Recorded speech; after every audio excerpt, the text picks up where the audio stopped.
আবারও স্বাগতম CBN TV USA সংবাদ বুলেটিনে। শুনছিলেন কর্ণফুলী ইনকাম ট্যাক্স সংবাদ শিরোনাম, এবার বিস্তারিত।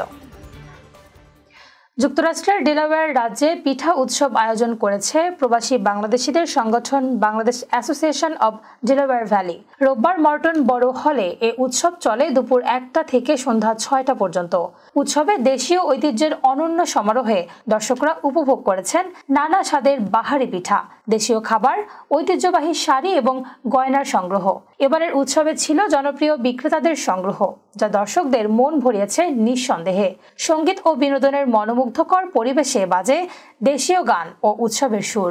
সাথে পার্কিং ও প্রবেশ মূল্য ফ্রি থাকায় অনেকেই পরিবার পরিজন ও বন্ধুদের নিয়ে যোগ দেন এ উৎসবে এবং উপভোগ করেন ঐতিহ্যের অনাবিল আনন্দ।